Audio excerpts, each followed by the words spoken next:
Vous avez des difficultés à vous exprimer à l'oral, à parler peut-être en public ou même à quelqu'un, une native de la langue cible, voire vous avez même peur de vous faire juger et vous sentez ça à l'intérieur de vous et ça vous bloque dans votre progression et vous ne pouvez plus l'accepter. Alright everybody!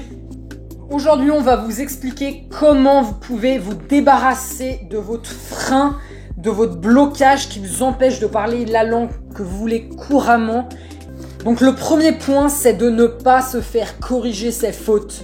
C'est vraiment le point qu'on veut vous donner dans ces vidéos. C'est que si actuellement vous pratiquez avec un ami qui parle bien la langue ou avec un natif ou avec un professeur et que on a tendance à vous corriger, à vous dire non, attention, il y a une erreur de grammaire ou alors là, un écrit, là il y a ici faute d'orthographe ou alors ouais non, ton accent. Du coup, quand les personnes viennent te corriger comme ça, tu te bloques, tu sens la peur monter, tu t'arrêtes de parler et tu te dis bon j'en ai marre, je suis pas bon pour m'exprimer et tu t'arrêtes comme ça, tu sens que c'est peut-être pas fait pour toi ou que t'as peut-être pas le talent pour pouvoir bien prononcer les mots, bien t'exprimer et surtout ne pas faire de fautes de grammaire ou de conjugaison, peu importe. Et du coup, j'ai vraiment beaucoup et du coup, c'est ça en fait qui te bloque de progresser à l'oral de manière spectaculaire, d'avoir une pratique intense et riche et de vraiment pouvoir se défouler, de parler comme on en rêve, parler comme en français et dans la langue qu'on va apprendre. Donc pour cela, vous devez soit parler à quelqu'un de bienveillant, à un ami qui vous respecte et qui vous suit et qui vous encourage à vous exprimer dans la langue que vous voulez apprendre, ou alors vous trouvez un professeur, ou alors même un ami dans la langue, un natif en espagnol ou en anglais ou peu importe, qui vraiment va être bienveillant avec vous. Donc le mieux c'est de parler à quelqu'un avec qui on a des bonnes affinités, on s'entend bien, et lui demander de ne pas nous corriger pour vraiment pouvoir s'exprimer librement. Dégueulasse. Mais c'est ça qui va vraiment vous permettre de débloquer vraiment. Là, vous avez trouvé la clé pour vraiment... Mais en fait, il s'agit de trouver ce déclic, de se dire tiens, j'en ai rien à faire s'ils corrigent mes fautes d'orthographe. Et de moins en moins, ils vont corriger vos fautes d'orthographe quand ils vont voir que vous avez confiance dans ce que vous disiez. Du coup, c'est pas des fautes d'orthographe, c'est des fautes de conjugaison. Voilà, c'est chaud. Ouais, pour moi.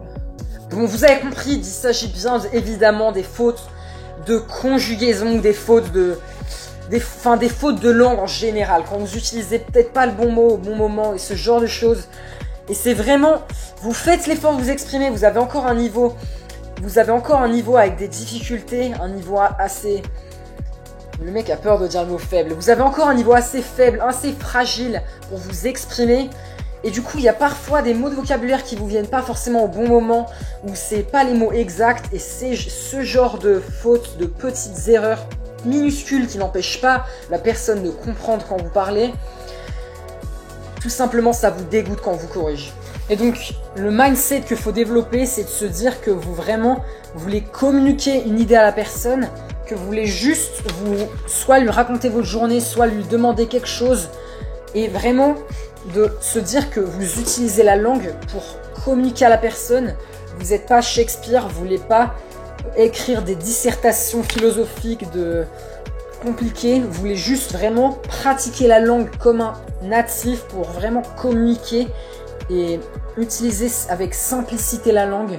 Mais ça va vraiment vous débloquer et vous allez comprendre, c'est ça le secret en fait des personnes qui arrivent à parler fluidement. Au lieu de retourner vos phrases 20 fois dans la tête, quelle est la meilleure manière de le dire? Ou alors, quelle est la conjugaison déjà à ce temps-là? Vous êtes bloqué à l'oral, vous mettez 3 heures à faire votre phrase. Le plus important, c'est de communiquer.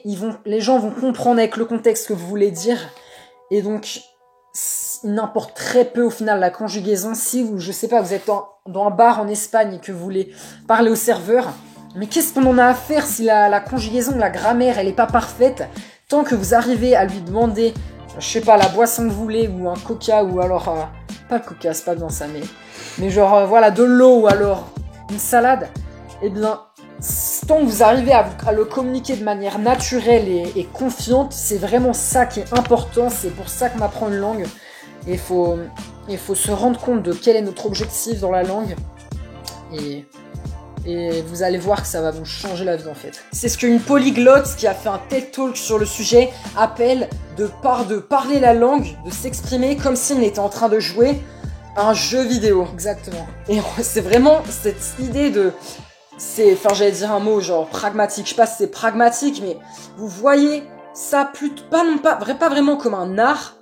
Contrairement à peut-être quand vous faites des cours au lycée ou au collège ou je sais pas à l'université, quand vous voyez la langue comme un art, la littérature, vous travaillez beaucoup sur la littérature, vous lisez des livres de Shakespeare, la littérature avancée, vraiment c'est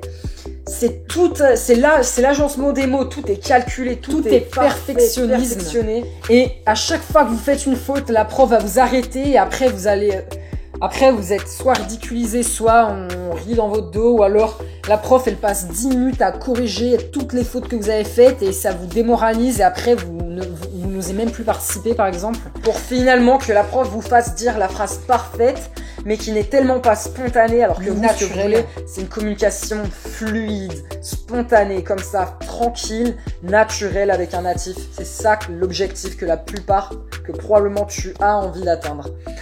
Et l'idée, c'est donc de pratiquer. Ouais, vas-y.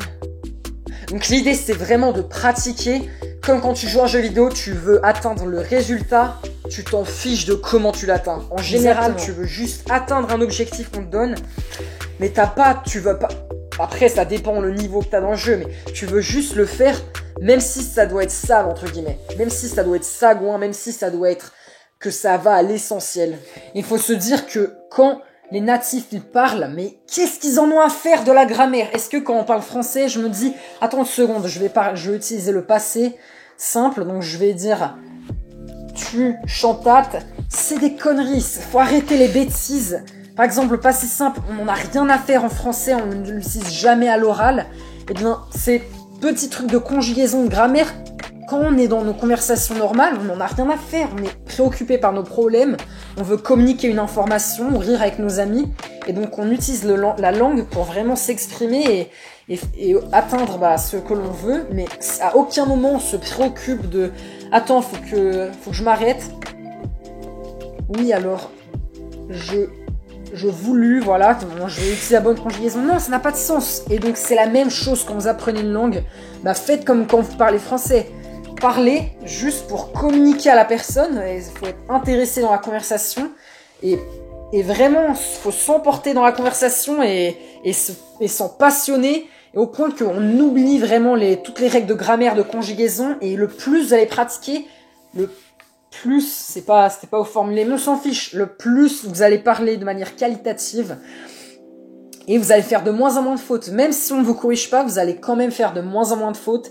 Et si vous couplez ça bien sûr avec soit de la lecture de livres ou regarder des séries ou regarder n'importe quoi. Si vous créez un système entier et complet, j'allais dire holistique, vraiment bien pensé pour être complet dans l'apprentissage, tout en gardant, comme on l'a vu dans notre vidéo, on va peut-être mettre dans le lien dans la description, le focus, utiliser le focus pour cibler des compétences, mais avec en général un système, peut-être à long terme, un système complet, ça va vous permettre d'exploser vos objectifs et d'obtenir des résultats spectaculaires.